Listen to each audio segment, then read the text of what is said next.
Hi, and welcome to the May 1996 episode of Spotlight on UNBC. My name is Rob Van Adderkom. Every year, our ratings take a tumble this month because everybody's watching the NHL playoffs. Well, if the game's boring, we have an entertaining hockey story coming up later in the show. We'll also visit the Peace River region and get the news on a new UNBC Land Use Institute. But coming up next, a UNBC perspective on a caribou relocation project undertaken east of Prince George. Those stories and many more are still to come on this, the May episode of Spotlight on UNBC.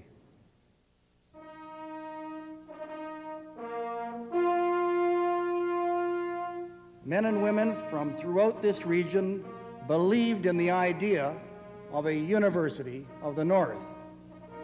They worked hard and they succeeded. I can easily predict that these will be seen as the golden years of this university. You and I have been involved in a process that was a once-in-a-lifetime thing. You can value education and go elsewhere and get the same information. But if you value what you get out of it as a person and your input into it, then UNBC is an awesome experience.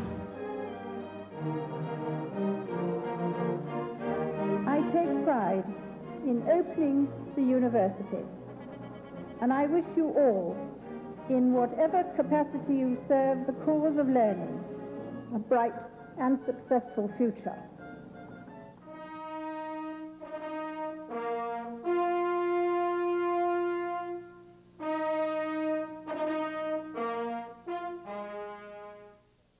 Last month, about a dozen caribou were taken from the mountains east of Prince George to the northeastern corner of Washington state. The $500,000 project undertaken by American wildlife biologists is an attempt to increase what is currently a dwindling caribou population in the U.S. Could the same thing happen here? Could our caribou herd someday find themselves on the endangered list, just as they are right now in the States? We'll talk about that later, but first, highlights from the capture.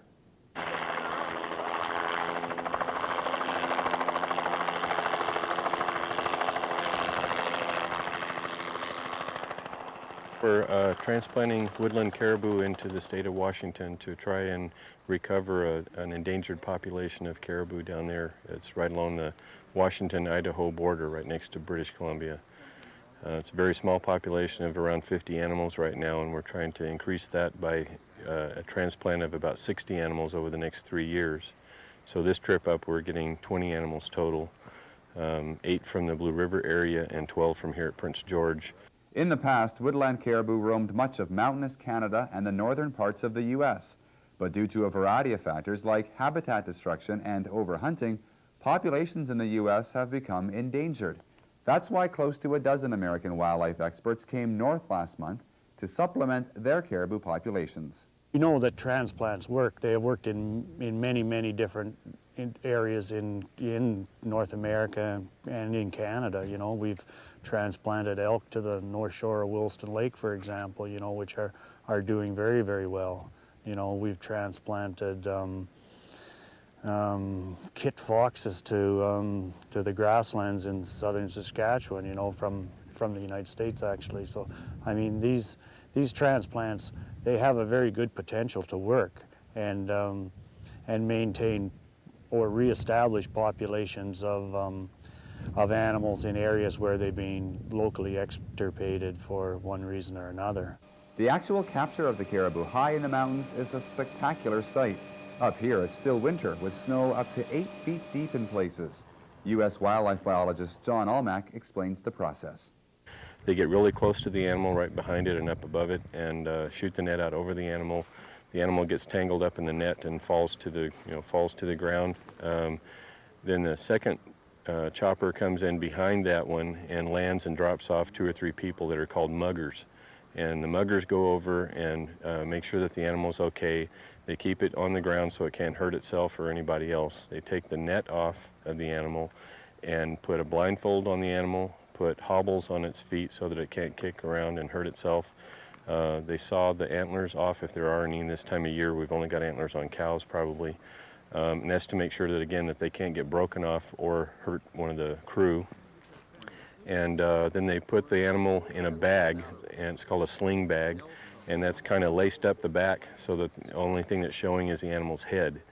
And then that has a series of D-rings on the top that is attached to the chopper by a cable sling, and the animal is carried upright that way back here to this processing center, where we weigh the animal, put a radio collar on it, draw blood and do a TB test on the neck, do a fecal smear, put ear tags in, give them injections of antibiotics, wormer, and a vitamin B complex drug that helps them deal with the stress of being handled. And then we put them into this pen. Restoring animal populations has become quite common. Not only has it been attempted with caribou, but also wolves and grizzly bears. It does, however, remain controversial. Restoration biology is very controversial because the starting point for it is recognizing that your management has failed in the past. You've lost species. The ecosystem has collapsed.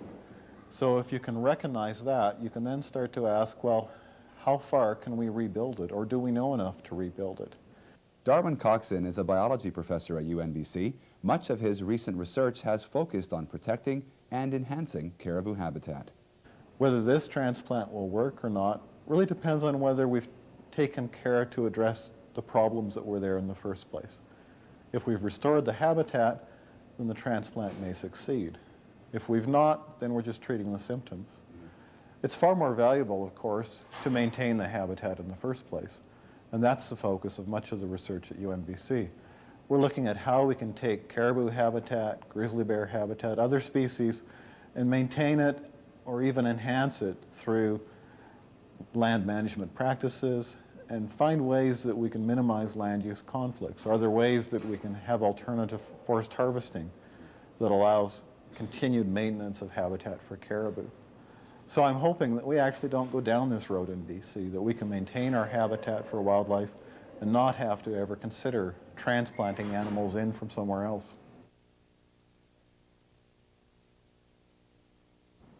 UNBC research into land use issues is about to receive new prominence. The university is creating the Northern Land Use Institute, which is being funded in large part by a huge contribution from the BC Real Estate Foundation. What we want to do is really start helping these communities deal with planning and developing in a relatively isolated environment, away from larger urban areas, and also in a northern environment. I think that's really important too. There are different needs in how you plan and develop communities in northern Canada, in northern BC versus southern Canada or southern BC. UNBC received its largest contribution to date to establish the Northern Land Use Institute. It was announced at the biennial convention of the BC Real Estate Association.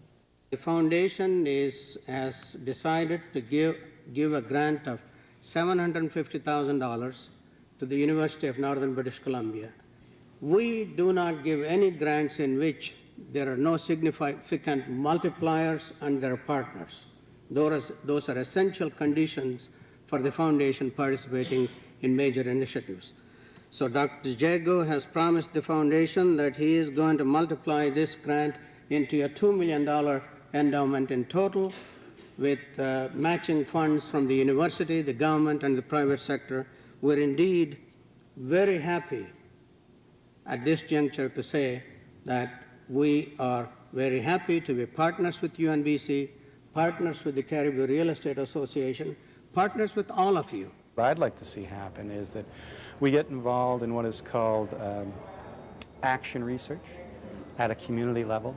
So the research that we're undertaking will actually be used by those communities to move ahead, to implement community development projects, to improve the quality of planning, to improve the quality of life in these communities. So it's research that will be taking place by the university, but really on behalf of the communities in the north.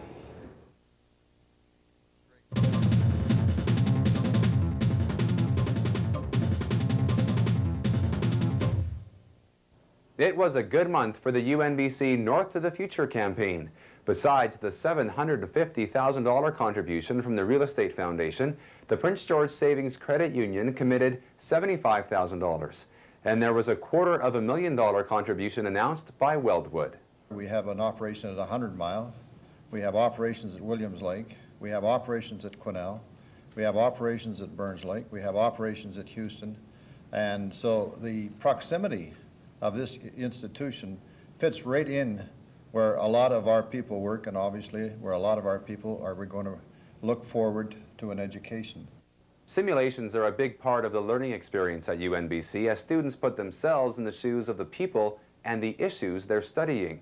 A first-year UNBC International Studies class put on a UN simulation recently to give students a first-hand account of the world of diplomacy. They learn more than they expect they would have in just a straight type of lecture series, lecture course, or a straight seminar kind of course. By adding, and generally adding the simulation to other kinds of activities and using it as an alternative learning experience, they find that the interactive component and their critical thinking skills, as I mentioned earlier, are what they start to hone, and they develop an appreciation for the need to look at things from different perspectives. It was very helpful. I learned a lot. I learned how myself as plain Lewis Mackenzie would act, as well as how some of the other delegates would act and what they learned. A pair of UNBC International Studies graduate students developed a UN simulation program for high school students a few years ago, and they were invited to present their project at a conference in Guadalajara, Mexico. The problem was, only one of them could go. Which one? That was decided on the squash court.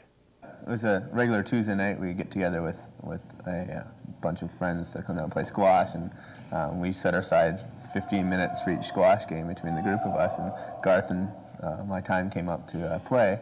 So we had 20 minutes, or 15 minutes to do our, to battle for Quebec, or battle for battle for Mexico, I should say. And in that battle, we decided, well, whoever would win the game, that person would get to go down to Guadalajara and represent our Pacific UN conference and do the presentation. Mm-hmm. And we, well, it was about 10 minutes into the game, and we were battling back and forth, and then we were both dead to the world. Mm-hmm. Bruised, battered, and bleeding. And who says that the best man always wins? So obviously you didn't win. No. I didn't win. At the end of the 50 minutes, I came out 2 points ahead. Fought, and yeah, it was well deserved too. Now he's going to Guadalajara. I'm going south to Kelowna. He's going to be in a sunny area. I'm going to be in a sunny area. He's going to be meeting with people like Lloyd Axworthy, the head of General Electric, president of UBC, and president of the President of Mexico is going to be there as well. I'm going to be meeting with local area high school teachers in Kelowna. Maybe Jodie Kennedy. Yeah, possibly, possibly. Yeah. It's no secret, really. Canada's social safety net is looking a little tattered. But Gordon Ternowetsky, a social work professor at UNBC, has published a book which explains why and what can be done to repair some of the holes. And part of the reason for that is that the government, in various ways, is removing its responsibility to the collective security of well-being of people, and particularly the federal government, which used to be a major funder, and it still is a major funder, but the way it funds has changed considerably, and because the way it funds has changed considerably, it has a much less active and supportive role in the social welfare of people across this country. Remaking Canadian Social Policy addresses one of the fundamental and long-standing issues for various levels of government. The book was co-edited with an SFU sociologist. Who's going to pay for this welfare state? And a lot of the debate around it is about the deficit and the kinds of deficit that Canada and the provinces have been mounting. And people almost believe that they can no longer afford the social safety net. Well, I think we challenge this in this text in many ways. But one thing that we point out clearly is that if you take a look at the causes of the deficit over the last period of time, only a very small proportion of that, in fact, about 6%, can be attributed to spending on the social safety net. The remainder of that can be attributed to declining revenues. In other words, certain kinds of tax breaks that are being given to corporations or to individuals. So it's a decline in revenue, not spending itself, that is the cause of the deficit.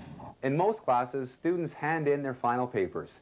They get them back with a mark, and then chances are they never see them again. Well, not so for students in a UNBC history class. They had their essays on local history compiled in a 143-page book, which was officially launched last month. Local history is something that amateurs have practiced. That is, people who care about their communities have written local history. And they do wonderful work because they're very passionate about it. And there's some problems with it as well.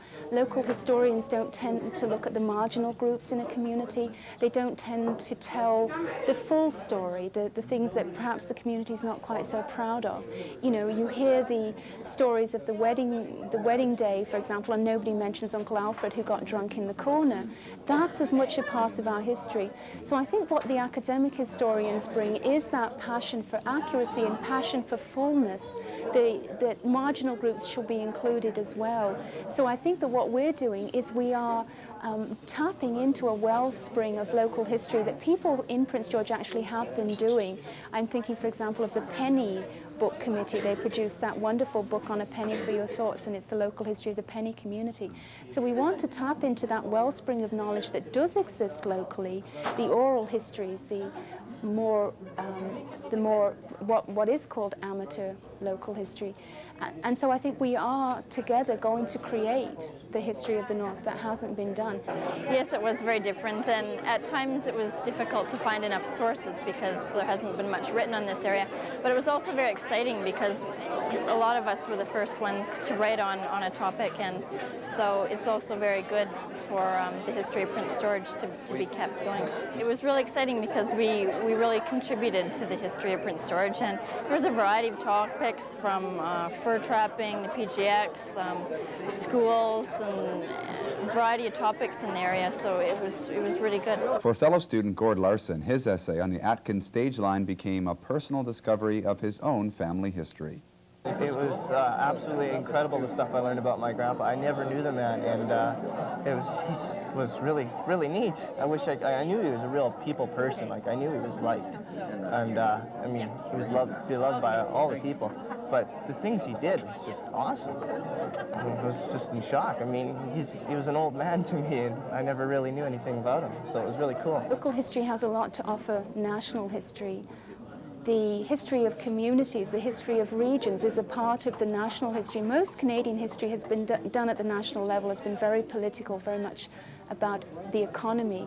Hasn't really been very much about people, and local history is about people. And I think these essays are an incredible example of that. They're wonderful stories, first and foremost. The UNBC Library has acquired a huge collection on pretty much everything published in the field of education. The Education Resources Information Center database, known as ERIC, contains close to 500,000 titles and is considered to be the education resource of choice for academic libraries. Many of the materials in the ERIC collection are off-prints from conferences, special reports, and things like that that you don't find necessarily published. So it's access to a different type of material than you would find in a monograph or in periodicals. So that's why people look to ERIC for materials that they might not find in other places. Because it's called the Educational Resources Information Center, a lot of people think it's educational materials, but it's more than that. There's a lot of material in there on libraries. There's a lot of material in there in psychology because of the connection of psychology to education and learning and that sort of thing. There are a lot of materials on organization and how organizations develop and that sort of thing. There are a lot of theses in it as well. So it has a broader base than just educational materials in the discipline of education. Grade 12 students can now begin to see some light at the end of the tunnel.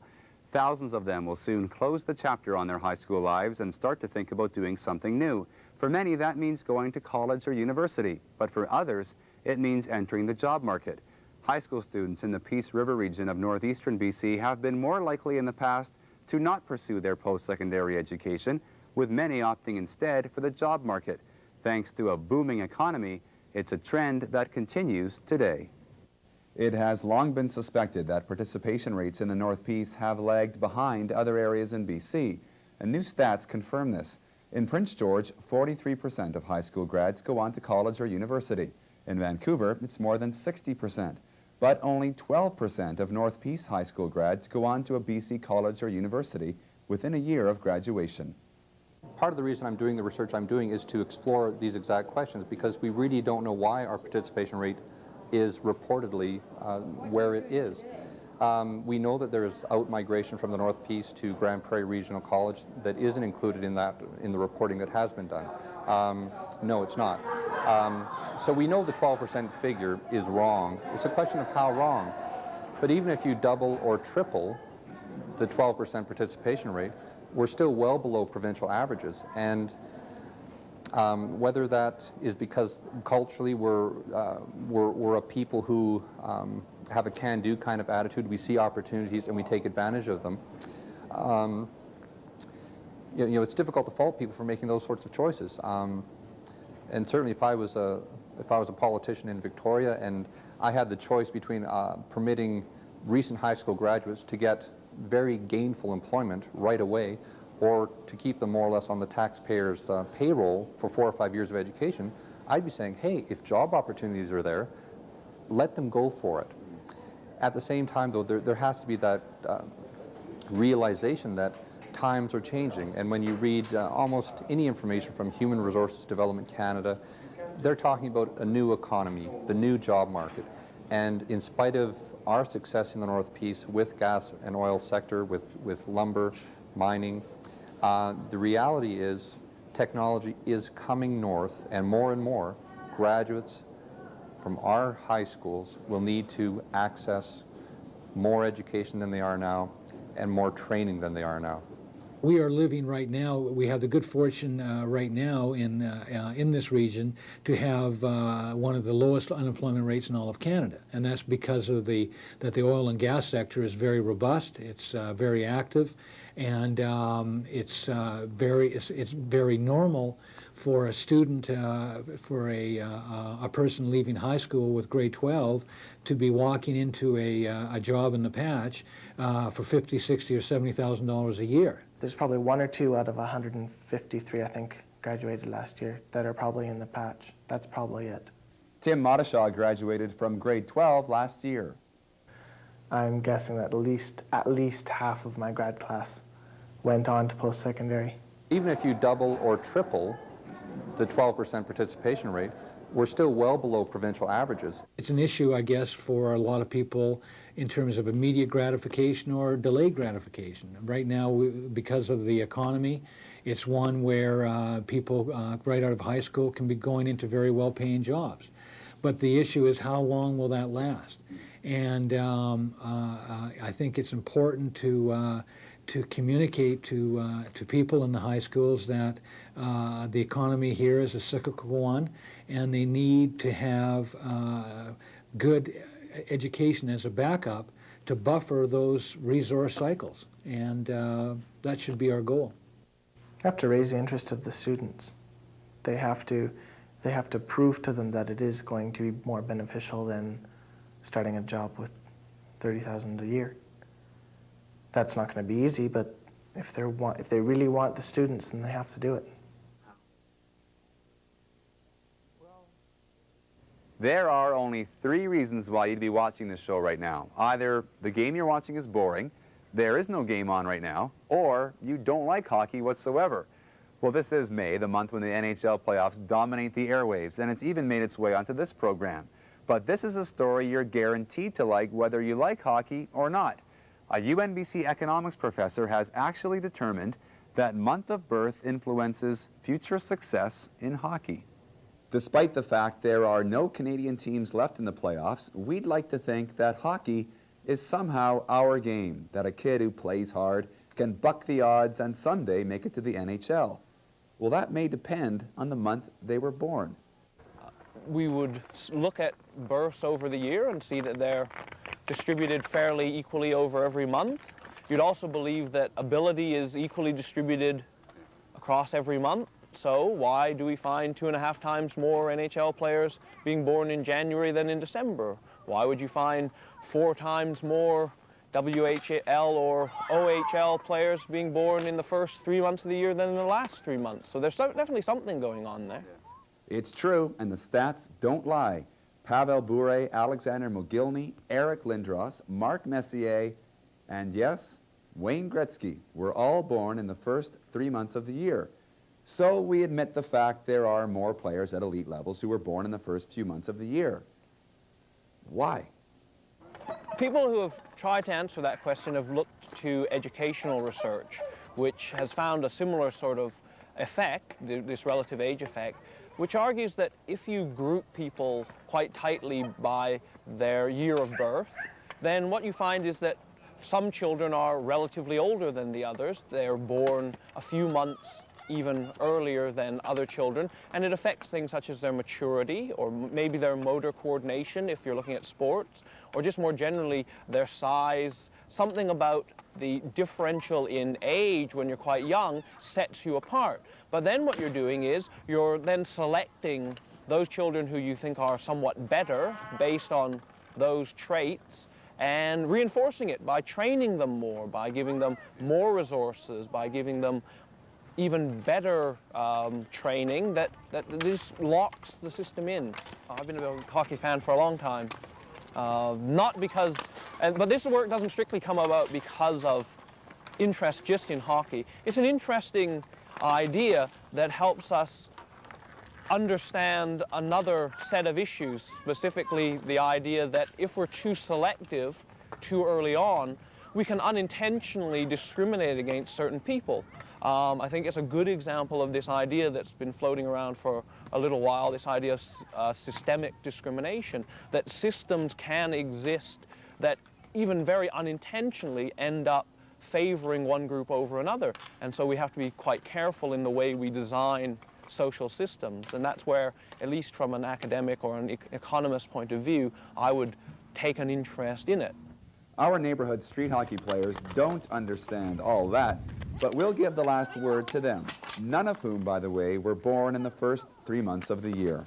I think that's true, that when you're born matters if you make it to the NHL? No. What do you think matters most? I think it matters how much you practice. I'd say I'd think that he's probably right. He's saying that if you're born in January, you have a better chance of making it to the NHL than if you're born in December. Do you think that when you're born matters very much if you make it to the NHL? No. What do you think matters? If you just make it, or if you practice. Do you practice lots? Yep. When were you guys born? November 30th, September 14th. Do you think you could make it to the NHL if you practice lots? Yeah. We'll wrap this story up with a word to all those parents out there who would someday like to have their son playing in the NHL and making the big bucks. A reminder that January is exactly 9 months away.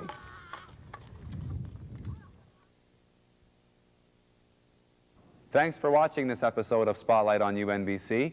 You can go back to the game now.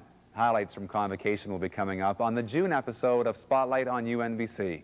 And we'll see you next month. Why do you think it is? Why does a kid born in January have a better chance of making it than a kid born in December? The answer seems to come from educational research, which has argued that if you take children and you group them according to age, and that's usually within the year in which they're born, and then you go about selecting them at a very early age to higher tiers, to more elite systems, then what you find is that the players that, or the children in schooling even, that are somewhat older and therefore more mature or more coordinated or in some other way more have a Yeah, let's do that again. I can't see a hockey player. Come on, come get your cookies. Come get your cookies. Yeah, that'll be a tough one to cut out.